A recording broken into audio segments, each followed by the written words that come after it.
तो अभी आप लोग स्टार्ट तो कर दिए होगे थोड़ा बहुत पढ़ना, है ना? अगर आप क्रैश कोर्स में आए इसका मतलब ये है कि थोड़ा बहुत आपने पढ़ना स्टार्ट कर दिया होगा। ठीक, समय कितने दिन के आपके पास टोटल?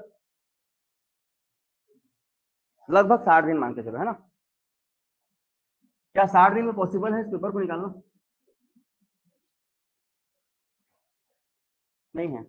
देखो सबसे पहले तो ये है कि आप कैसे इसको देखते हो, पॉसिबल है तो क्यों है और नहीं है तो क्यों नहीं है, ये दोनों बात आपके अंदर रहना चाहिए। ठीक है, दुनिया में ऐसा कोई चीज है क्या कि पॉसिबल ना हो? ऐसा कोई चीज नहीं है दुनिया में। इसीलिए एक शब्द आया था, एक बहुत बड़े ऋषि मुनि ने बोला था, असंभव के विरुद्ध। ठीक है ना? दुनिया में ऐसा कोई चीज ही नहीं है जिसको आप पूरा नहीं कर सकते, लेकिन पूरा करने का एक जो तरीका होगा वो सबसे बड़ा तरीका है आपका जुनून। ये अगर आपके अंदर है तो 60 दिन में आराम से 60 क्वेश्चन बन जाता है। ठीक है, एक दिन में एक क्वेश्चन के लायक आपको पढ़ना है। समझ में आ रहा है बात? दूसरा चीज, अगर आप नहीं भी पढ़े उससे पहले कभी भी, तो सबसे बड़ा चीज होता है एक्सपीरियंस। ठीक है ना? पूरे किताब को अगर आप पहली बार पढ़ोगे तो अलग मैटर है, लेकिन अगर किताब को कोई 10 बार पढ़ चुका है वो अगर आपको निकाल के दे दे ये आता है तो एक अलग मैटर है। अगर आप रिकॉर्ड देखेंगे तो मैक्सिमम लोग जो कि सर्विस में हैं वो लोग जॉब ज्यादा निकालते हैं, वो लोग का सिलेक्शन प्री में ज्यादा होता है। ऐसा क्यों? जबकि आप देखेंगे कि छुट्टी एक आध महीना लेंगे, बैठेंगे, खत्म कर देते हैं मैटर। ऐसा होता है ना? क्यों होता होगा ऐसा? इसका मेन कारण ये है कि जितना दिन भी पढ़ो पूरा पूरा इसके साथ पढ़ो। ठीक है ना? जुनून मतलब जुनून। और अगर 60 दिन में पेपर निकालना है तो इसके लिए आपको जो है टेस्ट या एमसीक्यू लगातार मारना चाहिए। ठीक है, जितना मारोगे उतना अच्छा रहेगा। इसके अलावा क्लास में अगर जितना जो पढ़ाया जा रहा है उसमें जो आपको इंपॉर्टेंट टॉपिक बताया जा रहा है उसको आपको कवर करना है। ठीक है, तो 60 दिन में पॉसिबल है, लोग निकाले हैं, लोग निकाल भी रहे हैं, 30 दिन में भी निकलता है पेपर। ठीक है, अब ऐसा तो है नहीं कि इससे पहले आपने जीएस पढ़ा ही नहीं, ऐसा कोई नहीं होगा। कुछ ना कुछ जीएस के बारे में आप थोड़ा बहुत जानते ही होंगे। ठीक है ना? तो आप लोगों को जो है अलग अलग जीएस में विषय पढ़ना है। अब आप देख रहे होंगे एक तरफ सीजी का पूरा पूरा पोर्शन है और एक तरफ पूरा पूरा जीएस का पोर्शन है। ठीक है, तराजू में अगर आप तोलेंगे तो ये भी उतने ही ग्राम का है, ये भी उतने ही ग्राम का है ना? 1 किलो अगर सामान है तो आधा किलो इधर है, आधा किलो इधर है, पूरा पूरा। ठीक है, अब इसी में रणनीति बना करके इस पेपर को निकालना है आपको। रणनीति क्या होगा? जैसे जीएस में आप देख रहे होंगे हिस्ट्री है, जियोग्राफी है, इकोनॉमिक्स है, साइंस है, कॉन्स्टिट्यूशन है, अदर एक्टिविटीज है। ठीक है, अगर आप सीजी में देखेंगे तो यही चीज सेम है, आपका सेम है ना? अब देखो, अब इस समय जैसे मान लीजिए आपको 60 क्वेश्चन बनाना है, 100 में आपको अगर 60 चाहिए तो सबसे पहला चीज क्या है? Current affair. करंट अफेयर है, ये दोनों मिला करके अगर आप देखेंगे तो 10 से 12 करंट अफेयर आता है। ठीक है ना? जिसको नहीं आता वो साल भर का करंट अफेयर पढ़ते जाएगा, पागल हो जाएगा। और जिन लोगों को पता है वो आपको 4 से 5 पेज बताएंगे कि ये आता है, ये करना है, ऐसा ऐसा करना है, आपका काम हो जाता है। तो सबसे पहले छान के आप 10 से 12 क्वेश्चन जो है करंट अफेयर का एकदम अलग आपको करना है, जो कि आपको पढ़ाया जाएगा, बताया जाएगा कि कौन कौन सा इस बार आ सकता है, इस बार मतलब इसी एग्जाम के लिए पर्टिकुलरली। ठीक है, इसके लिए एक्सपर्ट काम कर रहे हैं, पूरा एनालिसिस कर रहे हैं कि ट्रेंड क्या रहा है 2012 से लेकर 22 तक का ट्रेंड, 15 से लेकर 22 तक का ट्रेंड क्या रहा है, वहां कहाँ से क्वेश्चन उठाया गया। ठीक है, ये पूरा एनालिसिस अभी चल रहा है और 2-4 दिन में जो है धीरे धीरे अपन जब क्लास लेंगे तो वो सब चीज धीरे धीरे आएगा भी। ठीक है ना? तो 10 से 12 क्वेश्चन हमको इसको पूरा खाना है भाई, इसमें एक भी नहीं छोड़ना है। ठीक है, इसके बाद यहाँ पे कुछ सरल टॉपिक भी है। इन दोनों में अगर आप देखेंगे तो कुछ कुछ सरल टॉपिक है जिसको बोलते हैं लेवल 1। सुनोगे आप लोग? टीएससी की तैयारी करेंगे आप तो 3 लेवल होते हैं, लेवल 1, लेवल 2 और लेवल 3। टीएससी का प्रश्न पेपर या व्यापम का प्रश्न पेपर जब प्रोफेसर के पास जाता है कि महोदय इसमें आपको इतना क्वेश्चन देना है, ठीक है ना, तो उसका एक नियम रहता है। वो नियम मैक्सिमम लोगों को पता नहीं रहता, क्योंकि हम लोग उससे जुड़े हुए हैं तो कई बार देखने को मिला है, तो समझ में आया कि हाँ ऐसा भी है। टीएससी का या किसी भी एग्जाम का प्रोफार्मा ये बोलता है कि 60% सवाल आपको कैसे देने हैं? लेवल 1 लेवल के देने हैं, मतलब सरल स्तर के देने हैं। कितने परसेंट बोल रहा हूं मैं? 60%। मतलब अगर मैं 10 क्वेश्चन छाटूंगा तो 6 क्वेश्चन कैसे छाटूंगा? जो एक सामान्य व्यक्ति जो जीएस पढ़ रहा है उससे बन जाए। समझ में आ रहा है? सरल का मतलब ये नहीं एक लाइन से 6 क्वेश्चन ऊपर से दे दो, ऐसा भी नहीं होता। ठीक है ना? टॉपिक को देखूंगा मैं, मैक्सिमम क्वेश्चन जिसके बारे में लोग पढ़ेंगे। जैसे मान लीजिए आप इकोनॉमिक्स पढ़ेंगे तो पक्का जीडीपी पढ़ते हैं, पढ़ेंगे ही ना?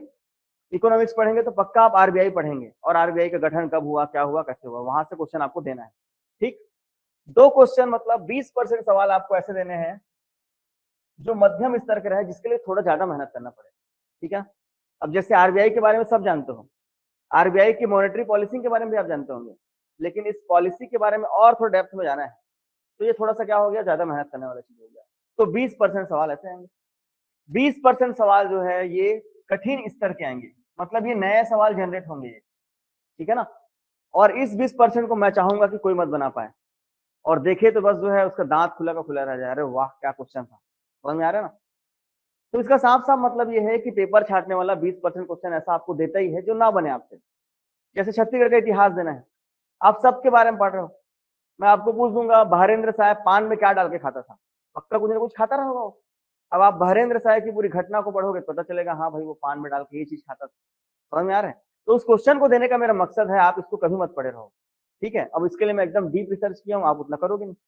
तो इसका साफ साफ मतलब ये है कि इसमें आपको नहीं खेलना है, ठीक है। एग्जामिनर का या क्वेश्चन पेपर जो सेटर है उसके ईगो को हट नहीं करना है आपको, ठीक है ना। वो ऐसा बनाए ही जानबूझ के आपको नहीं बनाना है। अब इसमें 1/3 माइनस मार्किंग भी है, तुक्का मारोगे तो पक्का गलत हो जाएगा, कभी कभार सही हो जाता है। इसका साफ साफ मतलब ये है कि आपको जो है ये वाला जो 60% है ना, पूरा खत्म कर देना है। ठीक, आपके टीचर्स इतने साल के एक्सपीरियंस वाले हैं, वो इस 60% को बहुत अच्छे से जानते हैं कि कौन कौन से क्वेश्चन रिपीट हो रहे हैं, ठीक है। एनालिसिस चार्ट के द्वारा बकायदा आपको बता देंगे कि इस टॉपिक से पिछले बार ये आया, इससे पहले ये आया, इस बार पक्का ये आएगा, ठीक है। और आपको पता होगा हर जगह पे जो है सर्वे का महत्व है, रिपोर्ट का महत्व है। तो अपन कोशिश करेंगे कि ये 60 दिनों में मैक्सिमम विषय में ऐसा काम किया जाए, ठीक है। सब टीचर जो आप पढ़ाएंगे आपको लगभग इसी फॉर्मूले के तहत पढ़ाने का प्रयास करेंगे कि ट्रेंड क्या चले उसके अकॉर्डिंग प्रश्न क्या क्या आ सकते हैं, ठीक है ना। तो ये 60% अगर आपसे बन गया तो इसका साफ साफ मतलब क्या है कि अब आप पेपर निकालने के दहलीज पे पहुंच गए हैं। लेकिन अगर इस 60% में अगर आप सिली मिस्टेक कर दोगे तभी बाहर हो गए, समझ में आ रहा है। अब ऐसा ना हो कि 60 में आपने 40% बनाया, 20% नहीं बना पाए, तभी आप बाहर हो गए। इस 20% में अगर आप 10% भी बना लिए तो बहुत कुछ है। तो अगर आप देखेंगे 70% ऐसे क्वेश्चन रहते हैं जिसको हम क्लास में पढ़े रहेंगे, ठीक है ना। कभी कट ऑफ 70 जाता है क्या सामान्य पेपर में, वो एकदम सरल पेपर आएगा तब 70 जाता है। सामान्य पेपर का कट ऑफ आप उठा के देख लीजिए 55 से 60% ही जाता है। मतलब ये है कि 70% में भी आपके पास थोड़ा बहुत है मार्जिन, ठीक है ना। तो आपको इस मेथड के साथ इस पेपर को निकालने का प्रयास करना है। मतलब सरल जो क्वेश्चन है, जो आए हुए हैं, जो आ रहे हैं, जिसको कि क्लास में आपको बार बार जोर देके बताया जा रहा है, इसको आपको देखना है, ठीक है। समझ रहे हो बात को। तो बाकी समय जैसा पढ़ते थे वो तैयारी अलग होती थी, ये तैयारी अलग है, ठीक है ना। तो आज हम लोग जो विषय चालू करने वाले हैं वो है इतिहास। इतिहास का अच्छी बात यह है कि 10 से 12 सवाल मिलता है, कल्चर भी आपका इसमें जुड़ा हुआ है, ठीक है। तो ये 10 से 12 सवाल थोड़ा बहुत आप लोग इससे पहले देखे भी होंगे, प्रश्न पेपर इससे पहले का देखे हो। प्रश्न पेपर आपको जरूर देखना है कि जो 10 से 12 सवाल इतिहास का पूछ रहे हैं, इसमें से 7 सवाल तो ऐसा है कि जो हिस्ट्री में सही में हर दिन आया है, या हिस्ट्री का आखिरी में 8 से 10 पेज का जो नोट्स हम लोग देते हैं, हर साल अलग अलग हो जाता है नोट जो है वो, उसको भी अगर वो पढ़ के जाएगा तो 7 सवाल बनाएगा वो, एकदम कंफर्म बता रहा हूँ मैं, ठीक है। बचा है आपका 5 सवाल, ठीक है। ये 5 सवाल क्या होता है, जो अपन क्वेश्चन लगातार लेते रहते हैं, आसपास को पढ़ते रहते हैं, तो थोड़ा सा तुक्का भी लगाओगे तो बन जाता है वो, ठीक है। लेकिन 2 सवाल ऐसे रहेगा जो नहीं बनेगा आपसे, ठीक। वो 2 सवाल वही ईगो हट वाला है, समझ में आ रहा है। अब इतिहास का प्रोफेसर अगर क्वेश्चन छांट रहे हैं जो कि 40 साल से वही काम कर रहे हैं, उसने पढ़ लिया कि 60% इजी देना है, 20 थोड़ा सा मीडियम देना है, और 20 एकदम अजीब देना है, ठीक। अब उल्टा पुल्टा पूछ देगा भाई वो, कुछ भी पूछ देगा, है ना। पूछ देगा कि भारत में कौन से क्षेत्र में जो है अंगूर की खेती किसी राजा के द्वारा की जाती थी। हर राजा अंगूर की खेती करता रहा होगा, लेकिन कोई राजा ऐसा रहा होगा जिसने बकायदा अपने उसमें लिखाया होगा कि मैं अंगूर की खेती करता हूँ, यहाँ के इनकम से जो है मैं लगातार अपने राज्य को आगे बढ़ाता हूँ। समझ में आ रहा है बात। तो वैसे चीजों का आंसर आप पता लगा भी नहीं पाओगे, तो उसके पीछे भागना भी नहीं है, समझ में आ रहा है। तो पूरे पेपर में 10 से 15 सवाल ऐसे रहेंगे जिसको आपको छोड़ना है। विराट कोहली, सचिन तेंदुलकर जैसे बैट्समैन को देखो आप लोग, इतने पुराने हैं लेकिन वो भी छोड़ देते हैं कई बॉल को, ठीक है ना। कुछ बॉल छोड़ने के लिए बने हैं। तो 10 से 15 सवाल आपको बिल्कुल छोड़ने का मिलेगा, और उस क्वेश्चन को देख के आप समझ जाओगे कि इसके बारे में हम बिल्कुल कहीं पढ़े ही नहीं, ठीक है। 80 से 85 क्वेश्चन खेलने वाला रहेगा, 60 से 65 क्वेश्चन अगर आप ईमानदारी से पढ़ोगे क्लास में, ईमानदारी से नोट्स को फॉलो करोगे तो बनेगा आपसे। ठीक है, अभी तक ऐसा हुआ है, आगे भी ऐसा ही होगा लगातार। ठीक है, तो इतिहास में आप लोगों को पता होगा 3 टॉपिक है, ये 3 पार्ट है इसका। क्या क्या? एंशिएंट है आपका, प्राचीन। दूसरा मध्य है, मिडाइवल। और तीसरा आधुनिक या मॉडर्न है। ठीक है, जनरली आप देखते हैं तो यहाँ पे मात्र 1 से 2 सवाल ही पूछ रहे हैं। ठीक है ना, इसका मतलब ये है कि यहाँ अगर आप नहीं भी पढ़ोगे, 3-4 पेज का नोट्स भी अगर आप पढ़ लेते हो, उसमें भी आपका काम चल जाएगा। लेकिन मेन समस्या है आपका यहाँ ठीक ठाक पढ़ना पड़ेगा आपको, और यहाँ भी ठीक ठाक पढ़ना पड़ेगा। ठीक है, आप एक बार पूरा क्लास को लगातार पढ़ो, आखिरी में अगर आपको लगेगा कि मेरे से नहीं छो पाएगा, मेरे को याद ही नहीं हो पा रहा है, मेरा दिमाग हैंग हो गया है, ठीक है, तो आखिरी में मैं आपको 4 से 6 पेज का एक नोट दूंगा, उसको कम से कम पढ़ लेना। उसमें भी 12 में से 8 सवाल फंसे हैं, लगातार फंसे हैं हर साल। ठीक है, अभी वो बना नहीं है, बन रहा है धीरे धीरे वो। ठीक है, क्योंकि उसको एनालिसिस करके बनाना पड़ेगा कि पिछले बार कहाँ से छांटा, इससे पहले कहाँ छांटा, और इस बार कहाँ छांट सकते हैं। ठीक है ना, और वो हर बार लगभग लगभग होता ही है सफल वो। ठीक है ना, तो प्राचीन भारत के बारे में अगर आपको जानना है तो पढ़ने से पहले आपको प्राचीन भारत की छोटी सी कहानी पता होनी चाहिए। ठीक है ना, अभी हमारे पास इतना समय तो है नहीं कि पूरा कहानी पढ़ें, लेकिन जितना कहानी पढ़ना है उतना पता होना चाहिए। अगर आप प्राचीन भारत की बात करते हैं तो कहाँ से चालू होता है पता है आपको? मानव के जन्म से, प्रिमिटिव मानव या आदि मानव के जन्म से लेकर उसके राजा बनने तक की कहानी है। क्या बनने तक की कहानी है? राजा, मतलब राजतंत्र तक के आने की कहानी है। इसको और सरल कर दूं तो जंगली जीवन से लेकर के साम्राज्य तक के जीवन की कहानी है। आदि मानव कैसा था? जंगली था, खाना बदोश था। उसके जीवन से लेकर के व्यक्तियों के साम्राज्य तक के बनने तक की कहानी है। और सामान्य शब्दों में बात करें तो ये सोने के चिड़िया बनने की कहानी है।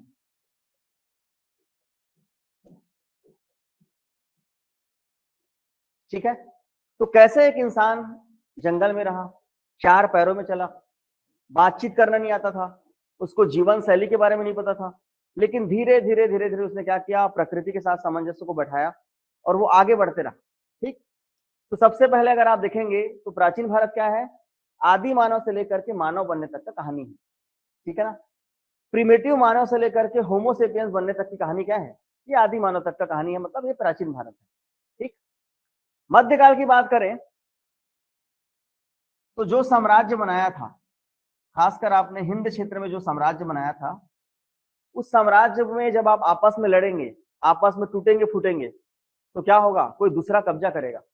तो कुल मिला के देखा जाए तो इस साम्राज्य के विघटन की कहानी है, साम्राज्य के टूटने की कहानी है, और सत्ता के परिवर्तन की कहानी है कि कैसे एक हिंदू राष्ट्र में जो है इस्लामिक आक्रमणकारी आए, कब्जा किए और वहां पर अपने हिसाब से कला और संस्कृति का प्रचार प्रसार किया। ये कहानी। इस दौरान सोने की चिड़िया को इतना लूटा गया कि ये कौन सी चिड़िया में कन्वर्ट हो गया? अगर आप इतिहास को पूरा निचोड़ डालेंगे तो आपको पता चलेगा कि इस समय का भारत जो है चांदी की चिड़िया था, इतना लूटने के बावजूद। गोरी और गजनवी जैसे व्यक्तियों के बारे में कभी आपने सुना होगा तो आपको पता होना चाहिए, घोड़े और हाथियों में भर करके हीरे और जवाहरात ले गए हैं। समझ में आ रहा है? अब आप सोच सकते हो कि आपके पूर्वजों के पास कितना पैसा रहा होगा। ठीक है, मंदिरों में सभी का धन होता था, गांव के गांव का, शहर के शहर का, सबका धन एक जगह जमा होता था। समझ में आ रहा है? उस मंदिरों को जो है तलवार के बल पे लूटा गया, और पूरा सामान कहाँ गया? अरब के रास्ते। आज आप देखते होंगे सऊदी अरब, ये सब जो अलग अलग राष्ट्र है जहाँ बोलते हो ना गोल्ड बहुत ज्यादा होता है, वो गोल्ड कोई वहां पैदा नहीं हुआ है। समझ में आ रहा है? वो सब गोल्ड आपके पूर्वजों का है। ठीक है, उसको लूट करके वहां तक पहुंचा दिया गया। समझ में आया? तो मध्यकाल कैसा है आपका? एक नए साम्राज्य के, एक नए धर्म के उदय की कथा है भारत में, जिसमें कि सोने की चिड़िया को इतना लूटा गया, इतना जर्जर बना दिया गया, कला संस्कृति को इतना नष्ट किया गया कि किसमें कन्वर्ट हो गया? ये चांदी की चिड़िया में कन्वर्ट हो गया। अगर आप बात आधुनिक भारत की करें तो चूंकि साम्राज्य एक बार जो आता है, जो आज टॉप में है वो एक दिन बॉटम में भी जाएगा। एक नियम है प्रकृति का, है ना? प्रकृति का नियम क्या है? 360 अंश के एंगल में आपको घूमना पड़ता है। आज अगर टॉप में है तो कल आपको नीचे भी रहना ही पड़ेगा, कंफर्म है ये। ठीक है, जब आप जमीन पे उड़ रहे हो, मतलब या अगर आप जमीन पे आज हो तो कल आसमान में उड़ने का मौका मिलेगा, और आसमान में उड़ रहे हो तो जमीन में आना ही पड़ेगा। ये नियम है, प्रकृति का नियम है। ठीक, तो इस साम्राज्य का भी विघटन हुआ और इस साम्राज्य को बाद में किसने कब्जा कर लिया? व्यापार के भरोसे अंग्रेजों ने कब्जा कर लिया। क्योंकि अंग्रेज बाहर के थे, उनका मेन मकसद लूटना ही था, राज्य करना नहीं था। लेकिन इन्होंने ऐसे ऐसे मौके दिए कि इन्होंने राज भी किया और इसके बाद ये जो चांदी की चिड़िया है इसको जंग लगी हुई लोहे की चिड़िया में कन्वर्ट कर दिया। क्या बोल रहा हूं मैं शब्द? जंग लगी हुई लोहे की चिड़िया। जहां पे चारों तरफ गरीबी रहेगा, भूखमरी रहेगा, बेरोजगारी रहेगा, आपके जितने भी रिसोर्सेज रहेंगे सबका क्या होगा? हरासमेंट हो जाएगा, शोषण हो जाएगा। और इस शोषण के बाद की कहानी के बाद आपको 15 अगस्त 1947 को एक जंग लगी हुई चिड़िया आपको मिलेगी, जिसमें चारों तरफ आपको तबाही तबाही दिखेगा। ठीक है, ऐसे में जो है आजाद भारत की परिकल्पना होती है और आजाद भारत के युवाओं को जो है इसी जंग लगी हुई चिड़िया को, पहले तो जंग को हटाना था, फिर चांदी की चिड़िया में कन्वर्ट करना था, फिर धीरे से सोने की चिड़िया में कन्वर्ट करने का पूरा पूरा हमारे पास क्या है? एक दायित्व है। तो इतिहास को पढ़ने वाला हर भारतीय जो है सबसे पहले ये जाने कि हम क्या थे और क्या हो गए। ठीक है, और इसके बाद बदला के बजाय जो है बदलाव की राजनीति आपको देखनी चाहिए। ठीक है, और इससे आपको ये चीज पता चलेगा कि हमारा जो इतिहास है वो कैसा था, गौरवशाली है, सौहार्द्रमय है। हमने किसी के ऊपर पहले आक्रमण नहीं किया, लोगों ने हमारे ऊपर आक्रमण किया और हमारी मेन गलती ये थी कि हम मेहमान नवाजी में कुछ ज्यादा आगे थे, हम लोगों को बहुत जल्दी एक्सेप्ट करते थे। ठीक है, तो इतिहास ये सिखाता है एक्सेप्ट कीजिए लेकिन एक हद तक। समझ में आ रहा है? इतिहास आज हमको यही सिखा रहा है कि हमारे पूर्वजों ने जो गलती किया है उसको आप और मत कीजिए। इतिहास हमको ये भी सिखाता है कि हमारे पूर्वजों ने कुछ अच्छाइयां की है, उसको आप आगे बढ़ाइए। जैसे आप पढ़ते हैं महाकवि कालिदास के जमाने में संस्कृत का इतना बड़ा रचना हुआ मेघदूतम, उसी मेघदूतम में पहली बार कालिदास ने बता चुका था कि आप मैसेज जो है बादल के द्वारा भेज सकते हैं, बता दिया था। हमारे भारतीय लोगों को समझना चाहिए था कि कालिदास ने अगर ऐसा कुछ लिखा है तो कुछ तो रहा होगा उसमें, लेकिन हमने नहीं माना।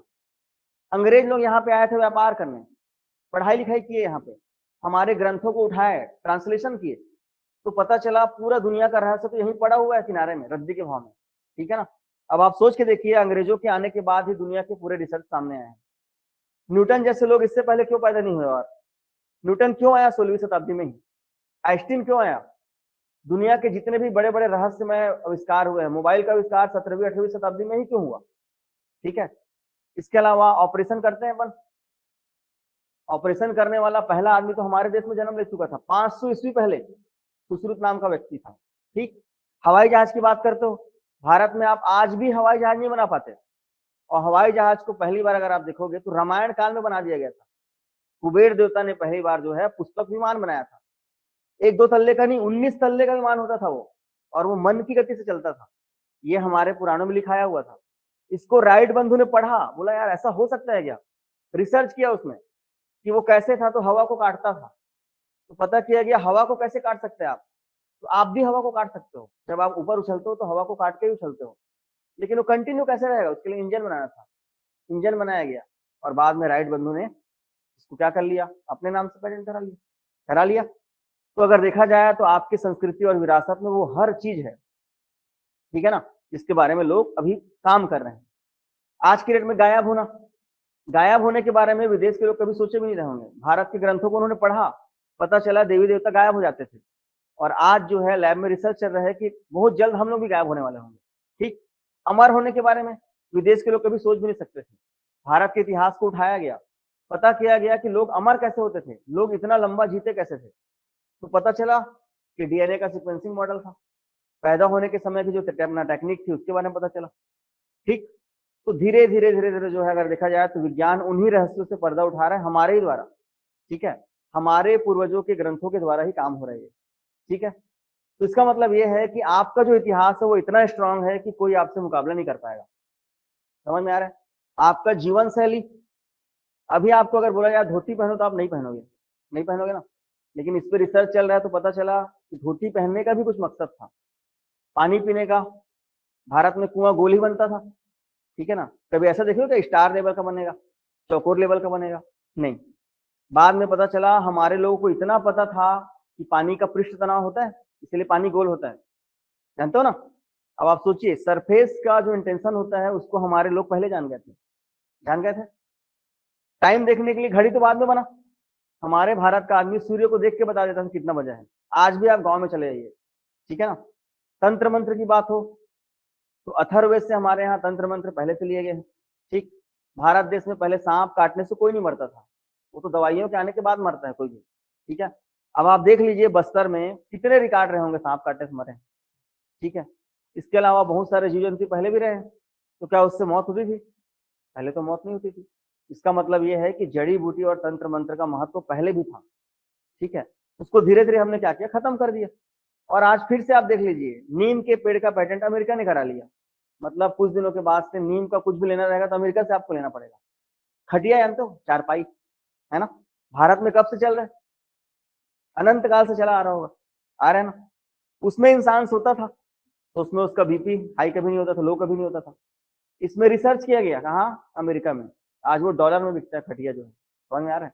खटिया बुनने वाले लोग यहाँ से जा रहे हैं वहां पे काम करने, समझ में आ रहा है बात? इसका मतलब ये है कि भारत का इतिहास पढ़ के आपको इतना पता चल जाएगा कि भारत की संस्कृति गौरवशाली है, भारत की संस्कृति वैज्ञानिक भी है।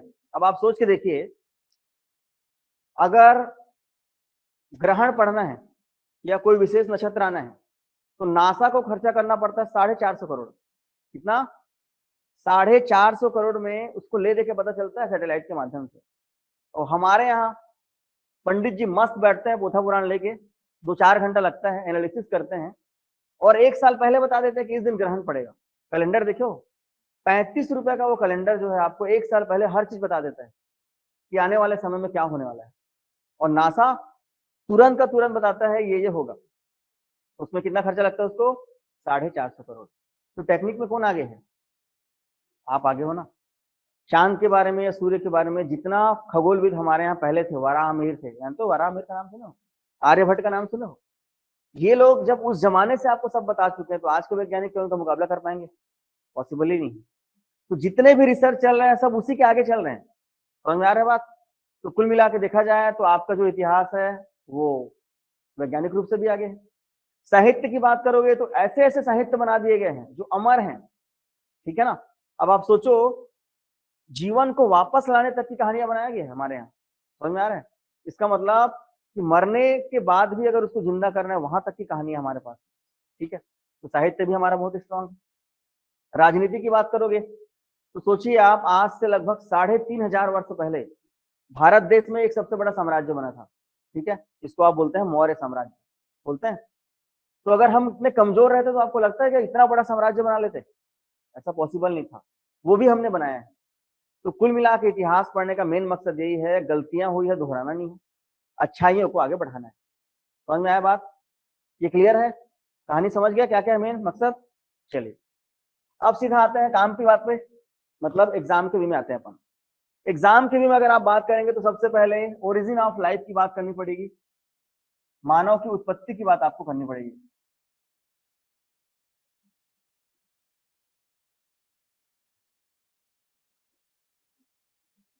तो मानव की उत्पत्ति से पहले अगर आप देखेंगे तो प्रकृति ने जो है कुछ जीवों को सामने लाया होगा, जिसको हम बोलते हैं एक कोशिकीय जीव, अमीबा, पैरामीशियम, जानते हैं आप लोग? ऐसे जीवों का जो है सबसे पहले ओरिजिन हुआ होगा, और ये ओरिजिन हुआ था दक्षिण अफ्रीका के महाद्वीप। मतलब अफ्रीका के महाद्वीप के समुद्र में पहली बार जो है जीवों की उत्पत्ति हो रही है, ठीक है। इसको बताने वाला जो आदमी था वो 18वीं शताब्दी में बता पाया, ठीक। लेकिन आपके वेद पुराण ने इससे पहले ही बता दिया कि भगवान विष्णु के 10 अवतार हुए, ठीक है। इसको कौन बताया था जानते हो आप लोग? डार्विन, ठीक है। डार्विन ने विकासवाद में इसको बताया। डार्विन के सिद्धांत को क्या बोलते हैं अपन? विकासवाद का सिद्धांत बोलते हैं। विकासवाद का सिद्धांत ये बोलता है कि पहले एक कोशिकीय जीव आया, फिर बहुकोशिकीय जीव आया होगा, फिर उसके बाद जो है विशेष जीवों का विस्तार हुआ होगा, ये ऐसा बोलते हैं, ठीक है। मतलब पहले कोई जीव आया होगा, उसका ज्यादा शरीर में अंग नहीं रहे होंगे, केवल आंख रहा होगा और पैर रहा होगा, चलता रहा होगा, ठीक। उसके बाद जीव आए होंगे, उसके कान रहे होंगे, त्वचा रही होगी, तरह तरह के और उसके अंग विकसित हुए होंगे, और उसके बाद धीरे धीरे डेवलप होते होते होते क्या होगा, ब्रेन विकसित हुआ होगा, और इस तरह से मानव का विस्तार हुआ होगा। इस चीज को हमारे अवतारवाद में पहले ही बता दिया गया। क्या क्या बोला गया है? मत्स्य से चालू हुआ, कच्छ आया, वाराह आया, नरसिंह आए, वामन आए, ठीक। तो कुल मिला के 10 अवतार बता रहे हैं। मत्स्य मछली का भी जन्म कहाँ हुआ? समुद्र में ही तो हुआ, पानी में ही तो हुआ, ठीक। मछली भी क्या था, उसके अंदर कुछ ज्यादा कहाँ है, उसमें अंग है क्या? नहीं है। फिर धीरे से कछुआ हुआ, जो पानी से थोड़ा बाहर रहा। फिर धीरे से वाराह हुआ, मतलब जिसको आप सुअर बोल देते हो सामान्य भाषा में, वाराह, है ना। वाराह कैसा था? एक प्रकार से ताकतवर जीव था वो, लेकिन दिमाग में था। उसके बाद नरसिंह आया। नरसिंह कैसा था? एकदम एग्रेसिव स्वरूप वाला था मानव का। उसके बाद वामन आया, शांत स्वरूप, जिसके बारे में अगर आप देखोगे उसकी हाइट बहुत कम थी, लेकिन पहली बार ब्रेन का डेवलप यहाँ पे चालू हो गया था। वामन के बाद क्या आएगा? परशुराम आएंगे, फिर राम आएंगे, फिर कृष्ण आएंगे, फिर बुद्ध आएंगे, और अगला जो अवतार होने वाला है कौन सा है? कल्कि का अवतार होने वाला है। भगवान का जो 10वां जो अवतार होगा, ये कल्कि का होने वाला है। विज्ञान बोलता है, तुमको कैसे पता भाई पहले से? ठीक है, लेकिन विज्ञान को अब ये चीज समझ में आ चुका है कि सब चीज पहले से ही बताते हैं यहाँ पे इंडिया में। समझ में आ रहा है? अब आप सोचो, कब से बता दिया गया है कि उत्तर प्रदेश या आंध्र प्रदेश में दो में से एक जगह पे इस व्यक्ति के घर में एक व्यक्ति होगा जिसका नाम कल्कि रखा जाएगा। हो सकता है आप जानबूझ के चेंज कर दो, अलग बात है, ठीक है। और ये अवतार कैसा रहेगा? एग्रेसिव रहेगा, बहुत गुस्से वाला अवतार रहेगा। अब आप देख लीजिए, अभी से युवाओं में गुस्सा आना चालू हो गया है। युवा तुरंत अपने आप को मारने में भिड़ जा रहा है, ठीक। पहले का मानव जो होता था 7 फीट का होता था, आज का मानव 5.5 फीट का होता है। पहले का मानव को आप पहाड़ में चढ़ा दो चढ़ जाता था, आज का मानव सीढ़ी चढ़ता है हफर जाता है। समझ में आ रहा है? मतलब मानव की शारीरिक गतिविधियां कमजोर होगी, ब्रेन से बहुत स्ट्रांग रहेगा वो, ठीक है। आज आप देख लीजिए, बच्चा पैदा होते ही चश्मा लगाता है, मोबाइल खेलता है ना, तो यहाँ से बहुत स्ट्रांग होगा, और इतना स्ट्रांग होगा कि वो स्वर्ग लोक तक चले जाएगा, वो आक्रमण वहां भी कर देगा वो। समझ में आ रहा है ना? ऐसे मानव की परिकल्पना है, इसको क्या बोले अपन? कल्कि बोले हैं। तो यहाँ पर भी इसी चीज को बोला है। समझ में आ रहा है बात? तो कुल मिला के देखा जाए तो ये चीज तो 8वीं शताब्दी में आया, और ये कब का है हमारा? वेद और पुराण में पहले ही बता दिए है। समझ में आ रहा है बात? तो इससे ये प्रूफ होता है कि हमारे जितने भी लोग थे सब वैज्ञानिक बात किए हैं, ठीक है। तो इस तरह से आपको सबसे पहला चीज मिलने वाला है इतिहास के बारे में। इतिहास क्या है, इतिहास क्यों है, और इतिहास कैसे है। अब ये 3 चीजों का जवाब आपको देना चाहिए। तो इतिहास क्या है? तो जो भी प्राचीनतम घटनाएं है उसका क्रमिक ज्ञान है। ये आपसे पूछेगा नहीं फ्री में, लेकिन बस क्या है, थोड़ा सा जानना पड़ेगा आपको, ठीक है। तो इतिहास का साफ साफ मतलब क्या है? जितनी भी प्राचीनतम घटनाएं हैं उनका सबका क्रमिक ज्ञान ही क्या है? इतिहास। इतिहास क्यों जरूरी है? तो शायद इसका उत्तर अब आप दे लेंगे कि प्राचीन समय में क्या सही था क्या गलत था, उसको आज अगर अप्लाई कर रहे हैं तो इतिहास जानना जरूरी है। इतिहास को जानकर ही हम पुराने चीजों के बारे में जाने, और उसी पुराने चीज से नए चीजों के बारे में जाने। अदरवाइज हमको क्या पता होता कि न विमान भी बना सकते हैं, है ना। हो सकता है ऐसी बहुत सारी रहस्य आज भी छुपी हुई हो जो मानव को पता ही नहीं, है ना। हो सकता है अमर होने के बारे में लिखा हुआ होगा कहीं पे कि ये खाने से अमर हो जाओगे, लेकिन हमको पता नहीं चल पाया अभी तक। तो इतिहास के वो ग्रंथ, वो पुराण, वो साहित्य सब हमको बताएंगे, ठीक है। अब तीसरा सवाल यह है कि इतिहास को आप कैसे जानेंगे। अब ऐसा तो है नहीं कि आंख बंद करो इतिहास के बारे में जानकारी हो जाएगा, होगा क्या ऐसा? नहीं होगा ना। तो इतिहास को जानने की बहुत सारी विधियां हैं, जैसे कि एक है आपके पास क्या? पुरातात्विक विधि, जिसमें आप पुराने जमाने के जो भी सामग्रियां मिलती है उसको चेक करके मिला लेते हो। इन्हीं में आपको बहुत सारे हथियार मिलते हैं, इसी में आपको बहुत सारे सिक्के मिलते हैं, इसी में आपको बहुत सारे शैल चित्र मिलेंगे,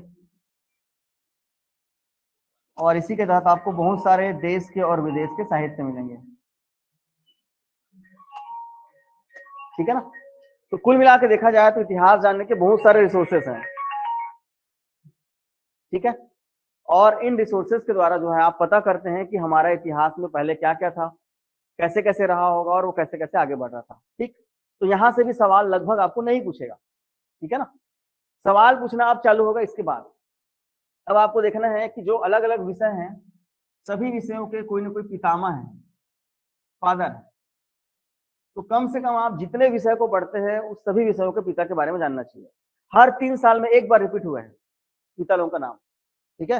ये ट्रेंड रहा है, ठीक है। किसी ना किसी विषय के पिता का नाम को पूछा है पक्का। तो आप देखिए सबसे पहला विषय आप कौन सा पढ़ रहे हैं अभी? इतिहास। और क्या क्या पढ़ेंगे? भूगोल भी पढ़ेंगे, अर्थशास्त्र भी पढ़ेंगे, और क्या पढ़ोगे?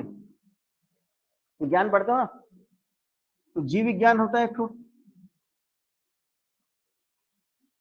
एक और था आपका जंतु विज्ञान, इसको जूलॉजी बोलते हैं। एक होता है आपका वनस्पति विज्ञान, इसको बॉटनी बोलते हैं। और कोई विषय? कोई और विषय है जिसको हम पढ़ेंगे? एक होता है आपका मेडिकल साइंस या चिकित्सा शास्त्र,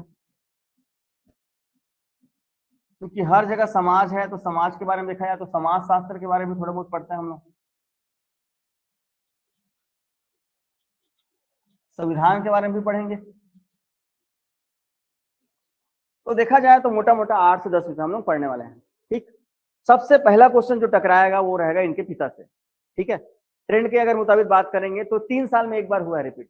ठीक है, तो इसको हमको नहीं छोड़ना चाहिए। सब जानते होंगे इतिहास में हम लोग हीरो लोगों के बारे में पढ़ते हैं, पुराने हीरो हमारे। तो हीरो से एक नाम बना हुआ है हेरोडोटस। रट्टा मारने की कोशिश मत करना, मैं एंजॉयमेंट जैसे करा रहा हूँ वैसे बस एंजॉयमेंट करते रहना, वो सब याद रहेगा आपको। ठीक है, तो क्या नाम है यहाँ पे? हेरोडोटस। हेरोडोटस अगर आपको याद नहीं होता मत करो, हीरो बस याद रखो। इतिहास में हम लोग पुराने हीरो लोगों के बारे में पढ़ते हैं। किसी व्यक्ति ने एक किताब लिखा था हिस्टोरिका करके, हिस्ट्री पढ़ रहे हो? हिस्ट्री से बना हुआ नाम है हिस्टोरिका। इसी हिस्टोरिका में पहली बार बताया गया था कि इतिहास क्या, क्यों और कैसे। ठीक, तो आपसे प्रश्न क्या पूछेगा? हिस्टोरिका का लेखक भी पूछ सकता है आपसे। तो हिस्टोरिका का लेखक कौन है? जो हिस्ट्री का पिता रहेगा वो हिस्टोरिका का लेखक रहेगा। और हिस्ट्री का पिता क्या मिला हमको? क्या मिला? हेरोडोटस। ठीक है, अब यहाँ पर आपको बता रहा हूं मैं, ये 60 दिन में आपको एनालिसिस जो पावर है ना, और उसको कंबाइन करने का, कोरिलेट करने का पावर को आपको जनरेट करना है। 3-4 दिन में ये जनरेट हो जाएगा आपके अंदर। जैसे मान लीजिए मैं आपको बोलता हूं कि किसी भी चीज को याद करना है, तो एक व्यक्ति होता है जो बता देता है तुरंत खड़े होकर, दूसरा नहीं बता पाता। डेट हो गए, सन हो गए। इसका अभी तक जो एनालिसिस होके अपने पास आया है वो ये है कि ब्रेन सबके पास 1400 ग्राम का ही होता है। ठीक है ना, ब्रेन में कहीं कोई किसी की कमी नहीं रहती। ब्रेन को आपको अप्लाई कैसे करना है ये इंपॉर्टेंट है। ब्रेन में स्विच है आपके पास, ऑफ और ऑन। जब आप ब्रेन को ऑन करते हो मतलब आप सुनना चालू करते हो, समझना चालू करते हो, आपका कॉन्सेंट्रेशन आता है, उसके बाद आप इस चीज को बता पाते हो। लेकिन अगर ब्रेन को आप ऑन नहीं किए हो, मैं पढ़ा रहा हूँ, आप सोच कहीं और रहो, चिंता में हो, अवसाद में ग्रस्त हो, तो उस समय आपका स्विच ऑफ है, तो आपका ऑन नहीं है वो। ऑन नहीं है बोल के आप बता नहीं पाएंगे, नंबर 1 ये। दूसरा मैं क्या बोल रहा हूँ, आपको कोरिलेट करने आना चाहिए। ठीक है ना, इस विषय में अगर आपको अगर इस फील्ड में सफल होना है तो कोरिलेशन का पावर होना चाहिए आपके अंदर, और वो तुरंत नहीं रहता। कोरिलेट का मतलब, जैसे मान लीजिए आप पहली से लेकर 12वीं तक आप बहुत बार मार खाए होंगे अपने टीचर से। मैं आपको बोलूंगा 6वीं में कब खाया बता पाओगे क्या? 8वीं में कब खाया बता पाओगे? कोई नहीं। लेकिन अगर एक क्लास में ऐसा मार खाए होगे आप कि आप मार खाए, आपको हॉस्पिटल तक ले जाना पड़ा, पेरेंट्स आ गए, नेतागिरी हो गया, ठीक है, पेपर में छप गया, मतलब कोरिलेट होते गया, जुड़ते गया जुड़ते गया, तो क्या रहेगा वो आपको याद रहेगा।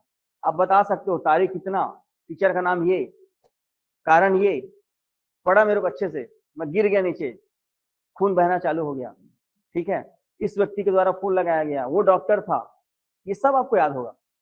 इसका मतलब ये हुआ कि चीजों में जब कोरिलेट हो जाए तो आपको चीज याद रहता है। मैं आपको बताया हेरोडोटस को इतिहास का पिता कहते हैं। हेरोडोटस क्या मेरा भाई है क्या? नहीं है ना, तो मेरे को यहाँ पे कोरिलेट कर देना चाहिए। अच्छा, हीरो लोगों के बारे में पढ़ रहे हैं, हीरो, हीरो से इतिहास, ऐसा पढ़े, याद हो गया। ठीक, फिर आपको लगता होगा मैं याद कर रहा हूँ, मेरे को याद नहीं रहता, ये गलत सोच रहे हो आप थोड़ी याद कर रहे हो भाई। आपके पास प्रकृति का बनाया हुआ एक ब्रेन है, समझ में आ रहा है, और वो इतना स्ट्रांग ब्रेन है ना कि पिछले जन्म का भी उसके अंदर है, समझ में आ रहा है। जब आप अबोध थे ना, जब आप पैदा हुए थे तो बहुत सारी चीजें आपके अंदर थी, फिर धीरे धीरे यहाँ देखते गए देखते गए देखते गए तो भूल गए आप चीजों को। ठीक है, आपको कई बार लगता होगा मैं कुछ भूल रहा हूँ, और वो भूल रहा हूँ मतलब वही है पुराने जन्म की यादें हैं आपके अंदर, क्योंकि ये जो है ना मशीन खराब नहीं होता कभी भी, समझ में आ रहा है। हाँ, लेकिन आजकल धीरे धीरे देख रहे हैं अवसाद हो रहा है, डिप्रेशन हो रहा है, इसके कारण काम करने की क्षमता प्रभावित हो रही है। समझ पाया बात को? तो कोरिलेट का मतलब क्या होता है, चीजों को अपने हिसाब से सामान्य भाषा में गूंथ लेना। जैसे कि अब आप बोलते हो, एक नया नाम ले दिए कि अलेक्जेंडर फ्लेमिंग ने जो है पेनिसिलिन का आविष्कार किया। ना तो मैं अलेक्जेंडर फ्लेमिंग को जानता, ना तो मैं पेनिसिलिन की दवाई देखूंगा, अब मेरे को याद कैसे रहे? अब जैसे अलेक्जेंडर फ्लेमिंग, अब एक तरफ फ्लेमिंग दिख रहा है, फ्लेमिंग मतलब फल वाला, हम सामान्य भाषा में फ्लेमिंग मतलब फल वाला बोल दो। और इधर क्या दिख रहा है? पेनिसिलिन, फल वाला से मैं पेन लूंगा। ऐसा आप एक बार अपने दिमाग को बता दिए, जैसे ही वो क्वेश्चन आएगा तुरंत आपका दिमाग कोरिलेट करेगा।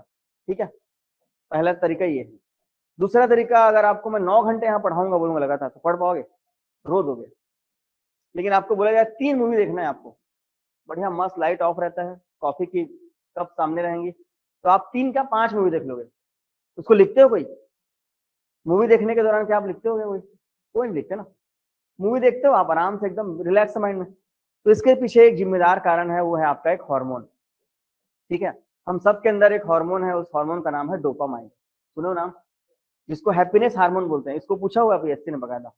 ठीक है, खुशी का हार्मोन किसे कहते हैं? उसका नाम है क्या? डोपामाइन। नहीं पता होगा लिख लेना, क्या नाम उसका? नाम डोपामाइन।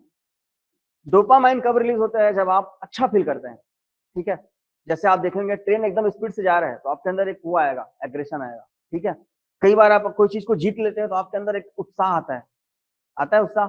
कई बार 5 लोग किसी काम को नहीं कर पाते रहते और आप कर लेते हो, तो आपके अंदर एक अलग फीलिंग आती है, एनर्जी आती है ना। उसका मेन कारण है डोपामाइन का रिलीज होना। लेकिन कई बार क्या होता है, हम नेगेटिव लोगों के साथ मिल मिल के ऐसा कर लेते हैं कि वो हार्मोन रिलीज ही नहीं होता, पढ़ने का मन ही नहीं करता, लगता है सो जाओ यार। ठीक है ना, कहीं पे डांस चल रहा है, आपको डांस आता है, आपका मन ही नहीं करेगा, अरे रहने दो यार, लोग क्या बोलेंगे। तो धीरे धीरे यही क्या हो जाता है, आपका डिप्रेशन चले जाता है। ठीक है, तो डिप्रेशन में अपने आप को जाने देना ही नहीं है, क्योंकि जीवन एकदम छोटा है, किरदार निभाने आए हो आप, आपके पास ज्यादा कुछ है नहीं। जितना कठिन किरदार मतलब उतने अच्छे एक्टर हो आप। ठीक है, 84 लाख योनियों की यात्रा में हम लोग कोई कुछ करने वाले नहीं, हम लोग समझ आ रहा है ना। तो इस यात्रा में हमको आखिरी तक पहुंचना है ना। ये जिस दिन समझ जाओगे आपको ज्यादा टेंशन नहीं रहेगा लाइफ से। ठीक है ना, अगर आप सोच रहे हो लाइफ बहुत बड़ा है, तो कुछ नहीं है, सांसें बस है, वो भी उधार की ना। कब तुक से बंद हो जाएगा ना, स्विच ऑफ हो जाएगा, कुछ पता नहीं चलेगा। इसलिए फुल एंजॉयमेंट करो, फुल पढ़ाई लिखाई करो, जहां तक पहुंचना है पहुंच जाओ, यही है आपका जीवन और कुछ नहीं है। ठीक है, तो कोरिलेशन का मतलब समझ पा रहे हो? कुछ भी नया नाम आया, कुछ भी नया सन आया, सन को आप लोग अब नाम देना चालू करो। जैसे एक में घर में किसी का नाम दे दिए, एक में मम्मी, 1901 बोलूं मतलब तुरंत मम्मी को जोड़ दो, याद रहेगा वो चीज। ठीक है, हम लोग खुद किए हैं। ठीक है ना, मैं खुद साइंस में साइंस बैकग्राउंड का था हूँ, और हम है ना। लेकिन इसके बावजूद अगर आप देखेंगे तो साइंस से बैकग्राउंड में अगर आप देखेंगे तो याद करने का तरीका कैसे रहेगा? वो तो टेक्निकल रहेगा पूरा। और आर्ट्स बैकग्राउंड में आपको रट्टा मारना पड़ेगा सब चीजों को। ठीक है ना, तो हम लोग भी अगर देखा जाए तो वैसे ही किए, शुरुआत में याद नहीं होता था, सन डेट आ रहे हैं तो पता नहीं क्या होगा कैसे होगा। ठीक है ना, और कई बार ऐसा लगता था कि शायद गलत वे में चले गए, ऐसा आपको भी लग रहा होगा। लेकिन याद रखना, धीरे धीरे वो चीजें आएंगी, है ना। 3 से 4 दिन के बाद आपको ऐसा फील होना चालू हो जाएगा कि यस हो जाएगा। ठीक है, और वो हो ही जाएगा। ठीक है, तो कुछ भी पढ़ रहे हो उसको कोरिलेट करो। अब जैसे कि सेकंड है आपका भूगोल का पिता, कैसे याद रहेगा भूगोल का पिता? जानते हो कोई? क्या नाम है?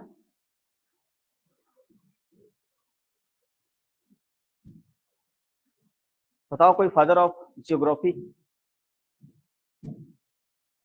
कोई है? भूगोल जो विषय है, इसमें नदी पर्वत पहाड़ के बारे में रटना पड़ता है, और रटने से एक नाम बना है आपका इरेटो। क्या बना है? इरेटो, और पूरा नाम हो गया इरेटोस्थनीज। इसको बोला जाता है फादर ऑफ जियोग्राफी। ठीक है, तो क्या नाम मिला? इरेटोस्थनीज।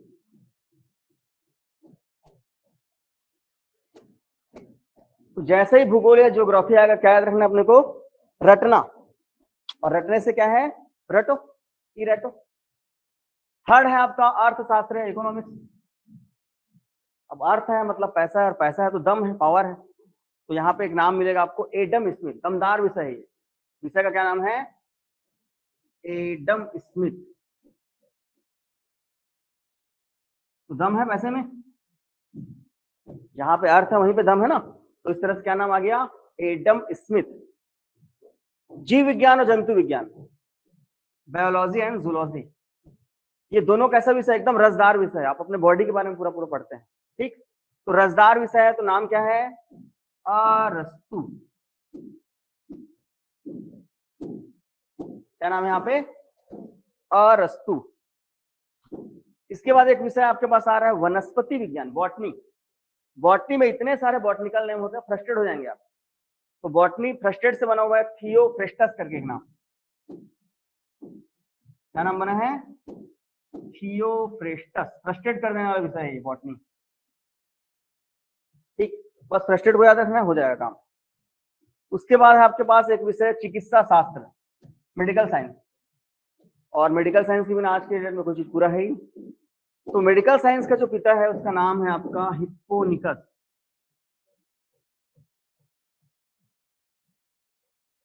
मेडिकल साइंस में बोला गया है हैप्पी रहिए आप, बस खुश रहिए, ठीक है ना। खुश रहेंगे तो आधी बीमारी आपकी दूर हो जाएगी। तो मेडिकल साइंस में हैप्पी के बारे में बोला गया है। इसके बाद एक विषय है समाज शास्त्र।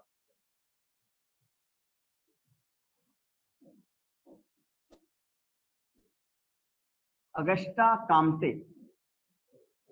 समाज में रहना है तो हर समय आपको काम धाम करना पड़ेगा, तभी रेस्पेक्ट मिलेगा, ठीक है। तो समाज शास्त्र में क्या बोला गया है, काम्टे।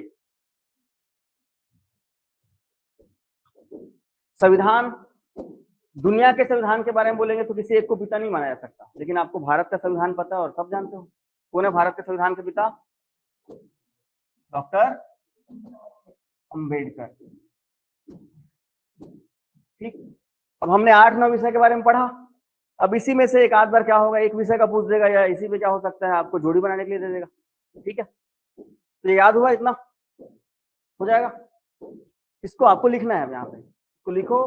पूरा याद नहीं करना है आपको, आधा अधूरा बस याद करना है, ठीक है ना। अभी पूरा याद करने की जरूरत है ही नहीं।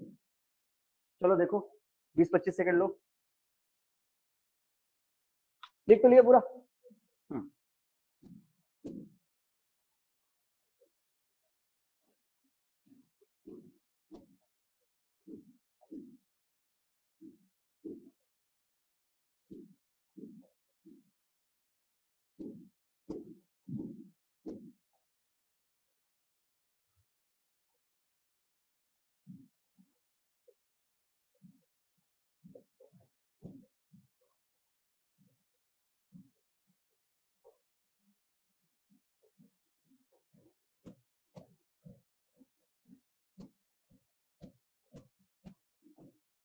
देख लिए एक बार।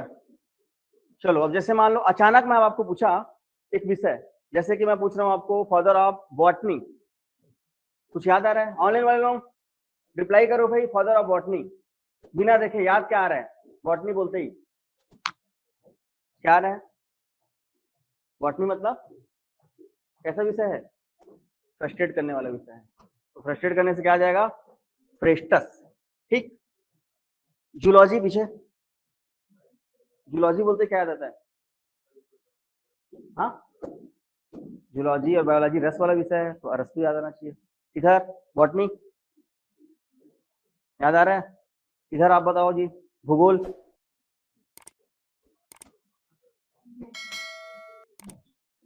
क्या चीज? इधर हिस्ट्री, ठीक है। तो धीरे धीरे आपको इस कला को सीखना है, ये हो जाएगा ऑनलाइन में। हाँ ठीक है, हेमलता का जवाब सही आ रहा है, मोनिका का जवाब भी ठीक है, बाकी लोग को भी करना है भाई, कमेंट है ना। चलो अब जो है हम सीधे आ रहे हैं डिवाइडेशन ऑफ हिस्ट्री, इतिहास के विभाजन में। इतिहास का जब विभाजन किया गया है तो इसमें सबसे पहला विभाजन है आपका प्री हिस्टोरिक पीरियड। कौन सा है? प्री हिस्टोरिक पीरियड, जिसको हम बोलते हैं प्रागैतिहासिक काल। ठीक, ये सबसे पुराना कथा है और इस कथा का हीरो कौन है आपका? प्रिमिटिव ह्यूमन या आदि मानव। इस कथा का नायक कौन है? आदि मानव। और इस समय आदि मानव का दोस्त या उसको जीवन जीने का आधार है, उस चीज का नाम है पत्थर। मतलब ये कौन से समय की घटना है? ये पाषाण काल की घटना है ये। और ऐसा बताया गया है कि लगभग लगभग ये 20 लाख ईसा पूर्व की घटना है। कब की घटना है ये? 20 लाख ईसा पूर्व की घटना है। सोचो, ईसा पूर्व। अब ये शब्द आपको ईसा पूर्व दिख रहा है, कहीं कहीं पे आपको एक शब्द दिखेगा ईसवी, ठीक है ना। तो सबसे पहले ये चीज को अपन क्लियर कर लेते हैं। इतिहासकारों को समझ में नहीं आ रहा था कि कितना पुराना इतिहास है। ऐसे में उन्होंने क्या किया, दुनिया का सबसे बड़ा धर्म है ईसाई धर्म, और उसके हेड कौन है? ईसा मसीह। ईसा मसीह को उन्होंने क्या किया? सेंटर में रखा। ईसा मसीह के जन्म के पहले की पूरी घटना को बोला गया ईसा पूर्व या बीसी, इसको बोलते हैं बिफोर क्राइस्ट, ठीक है। और ईसा मसीह के जन्म के बाद की जितनी भी घटना है उसको बोला गया ईस्वी या एडी, एनो डोमिनी, ठीक। तो इस तरह से अगर देखा जाए तो प्रागैतिहासिक काल में क्या रहेगा, ये आदि मानव का जीवन है, पत्थरों का ये काल है, दो चीज क्लियर है। तीसरा जो सबसे इंपॉर्टेंट चीज है जो पेपर में पूछता है बार बार, वो इस काल की विशेषता के बारे में, ठीक है। और इस काल की अगर आप विशेषता की बात करेंगे तो यहाँ पर आदि मानव मतलब अनपढ़ मानव, यहाँ पर कोई भी लिखित साक्ष्य आपको नहीं मिलने वाला, रिटर्न एविडेंसेस बिल्कुल भी यहाँ पे नहीं मिलेगा, एब्सेंट है, ठीक है। तो जिस भी इतिहास में आपको लिखित साक्ष्य नहीं मिलेगा, अप्राप्त होगा, उस काल को आप क्या बोल देंगे, प्रागैतिहासिक काल आप बोल देंगे, ठीक। तो कैसे जानेंगे यहाँ पे आप, तो इसके लिए आपको देखेंगे गुफाओं के सामने में तरह तरह के चित्र बने हुए हैं, पत्थरों के हथियार मिलेंगे, उन सबको देख करके आप इस आदि मानव के बारे में आप अता पता लगा लेंगे, ठीक। तो सबसे पहले प्रश्न क्या पूछेगा कि इतिहास का ऐसा कौन सा काल है जहां पर कोई भी लिखित साक्ष्य नहीं मिलता, तो क्या मारेंगे, प्रागैतिहासिक काल मारना है। इतिहास का ऐसा कौन सा काल है जो पूर्णतः पत्थरों को समर्पित था, प्रागैतिहासिक काल। इतिहास का ऐसा कौन सा काल है जिसका संबंध आदि मानव से था, तो क्या मारेंगे आप, प्रागैतिहासिक काल। और इसका एक सबसे बड़ा लोकेशन है हमारे, पहले भारत में था आजकल नहीं है, उस जगह का नाम है सोहन घाटी करके। सोहन घाटी आज की डेट में पाकिस्तान में है, ठीक है। अगर आप छत्तीसगढ़ की बात करते हो तो छत्तीसगढ़ में सिंघनपुर की गुफा है, सुने होंगे आप, रायगढ़ में। छत्तीसगढ़ का एग्जाम्पल अगर आप लेंगे तो सिंघनपुर की गुफा है, और अगर आप पूरे भारत में देखेंगे इसका एग्जाम्पल तो कौन सा है, सोहन घाटी है। पेपर में पूछा हुआ है ये कि सोहन घाटी का संबंध कहाँ से है, तो प्रागैतिहासिक काल से, और ये पाकिस्तान में है, ठीक है। प्रागैतिहासिक काल के बाद जो दूसरा समय आता है उसको हम बोलते हैं आद्य ऐतिहासिक काल। लगभग लगभग अगर आप देखेंगे तो ये 10,000 ईसा पूर्व की घटना है, सबकी घटना है ये, लगभग लगभग 10,000 ईसा पूर्व की घटना है। अब यहाँ का आदि मानव थोड़ा सा मानव के रूप में कन्वर्ट हो जाएगा, और यहाँ की जो सबसे बड़ी विशेषता ये है कि यहाँ पर लिखित साक्ष्य आपको मिलेगा, क्या होगा यहाँ पे, लिखित साक्ष्य आपको प्राप्त होगा। लेकिन एक दिक्कत रहेगी भाई, यहाँ पे शुरुआत में बच्चा जब लिखना चालू करता है उल्टा पुल्टा लिखता है ना, तो वैसे ही बच्चा यहाँ पे उल्टा पुल्टा लिखेगा, हम उसको नहीं पढ़ पाएंगे। मतलब ये लिखित साक्ष्य तो प्राप्त होगा, लेकिन इसको हम लोग जो है पढ़ने में कैसे रहेंगे, असफल रहेंगे।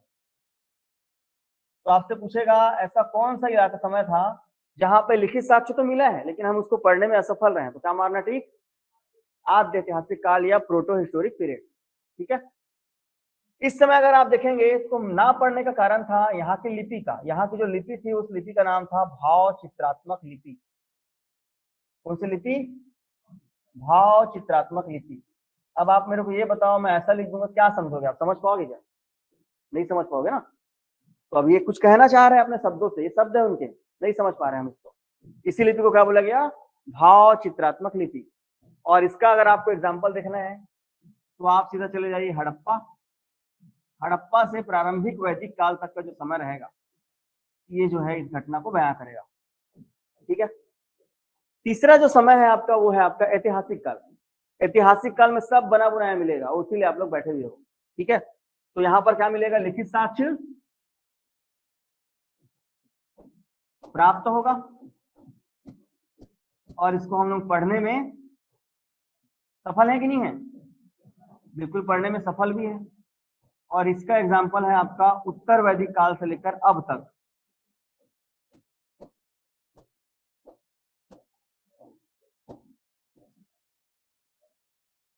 जितना भी कथा कहानी सुन रहे हैं सब क्या है आपका, ऐतिहासिक काल में आएगा, ठीक। तो सामान्य भाषा में प्रगति को पढ़ना नहीं आता, अनपढ़ है, आदि मानव वाला जमाना है। आद्य ऐतिहासिक में पढ़ना हमको नहीं आया, वो लिखे थे। ऐतिहासिक में लिखे भी है, हम पढ़ भी रहे हैं, पागल हो जा रहे इतना पढ़ दे, ठीक है ना। तो इस तरह से 3 अपना जमाना हो गया। अब आपको इसी को अलग अलग पढ़ना है।